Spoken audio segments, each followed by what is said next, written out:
নবীজি বললেন এক গিলাস পানি পান করলে বিসমিল্লাহ বলে প্রথমে পানি পান করবে। মোষ তোমাদের ছোট হবে, মোষ যেন পানিতে ডুবে না যায়, সেই পানিটা হারাম হবে পান পান করা। 3 নিঃশ্বাসে পানি পান করো। এতগুলো আদব বলেছেন। নবীজির আদবগুলো বেঈমান কাফেররা গবেষণা করেছে, নবীজি বিজ্ঞান সমতুল্য কথাবার্তা বলেছে। যখনই দেখেছে এ আখলাক তো সবারই ঊর্ধ্বে, বেঈমান কাফেররা বললে আমাদের আখলাক ওদের মধ্যে ঢুকা। তারা জাল বিছিয়েছে, কামিয়াবি লাভ করেছে।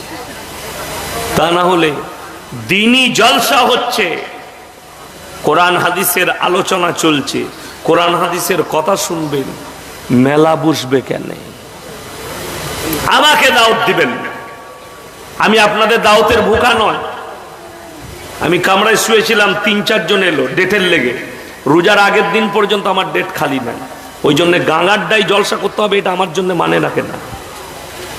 কিন্তু হক বলে যাব, মানবেন না মানবেন আপনার ইচ্ছা, আমাকে দাওয়াত দেন না।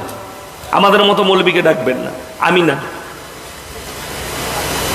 এই হারাম কাজ করলে ইসলামের শরীয়তে মেলা কেন হারাম জানেন? নারী পুরুষ এক কাছে হলে 3য় নম্বর যে এন্ট্রি মারে তার নাম হচ্ছে শয়তান। কোরআনে আছে ইন্না শাইতানা লিল ইনসানি আদুব্বুম মুবিন। শয়তান হচ্ছে মানুষের প্রকাশ্য দুশমন। জলসায় দোয়া করব বৃষ্টির জন্য, ফিলিস্তিনের জন্য, মুসলমান কওমের জন্য।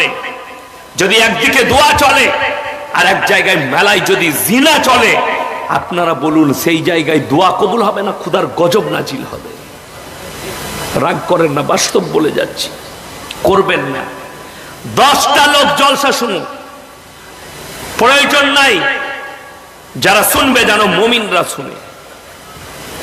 15টা লোক জলসা শুনুক, গ্রামের পাড়ার লোক শুনুক, কেউ কি আসার প্রয়োজন নাই। কিন্তু মেলা বসতে দিবেন না। কটা লোক জড়ো করেছে? ছেলে মেয়ে মিলিয়ে 1500 হবে, 2000 হবে। আমার মাদ্রাসার জলসায় 30,000 শ্রোতা হয়, একটা মেয়ে রাস্তায় দেখাতে পারবেন না।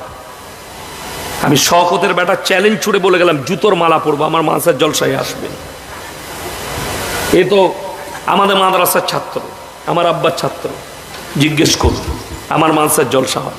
মেয়েরা কোন রাস্তায় এসে কোথায় বসে এটাই লোকরা দেখতে পায় না, আর কোন দিকে চলে যায়। অথচ আপনাদের মতো রাস্তায় বসিয়ে খাওয়াই না।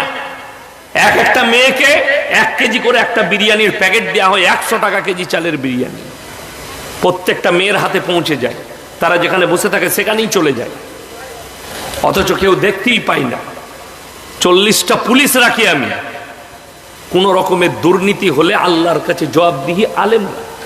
আজকে যদি বলেন হুজুর এটা নাই বলতে পারতেন, দেখুন একটা কথা বলি, এই কথা আমরা উলামারা যদি না বলি আল্লাহর কাছে দায়ী হয়ে যাব। তোমার চোখের সামনে অন্যায় হয়েছে, তুমি প্রতিবাদ করতে পারোনি, তার মানে কারুর মুখের দিকে তাকিয়েছ না। আমি মুখ তাকিয়ে কথা বলতে পারবো না। অন্যায়টাকে অন্যায়। এই যে মা দিকে যেভাবে বসতে দিয়েছেন, এ শরীয়ত বিরোধী। পুরো ঢেকে দিতে হতো, আলাদা করে দিতে হতো। এই জিনিসগুলোকে পরিবর্তন করতে হবে। এগুলো কাদের কাছ থেকে পাচ্ছেন? বেঈমান কাফের। তারা যেভাবে ফাংশন করে, তারা যেভাবে মেলা করে, তারা যেভাবে অনুষ্ঠান করে, একসাথে বসে একসাথে ঘুরে, আপনি তো জলসা সেইভাবে করছেন। ইসলামে এই নীতি শিখায়নি। যদি মায়েরা রাগ করেন তা শুনেলেন, আল্লাহর কসম করে বলছি, পৃথিবীতে যতগুলো ধর্ম আছে সব থেকে বেশি নারীদিকে সম্মান ইসলামে দেয়া হয়েছে। খালি বুঝবার ক্ষমতা আপনার ব্রেনে নাই। আপনার ব্রেনে বুঝে এসছে কারটা? বেঈমান কাফেরেরটা, ইহুদি নাসারাদেরটা।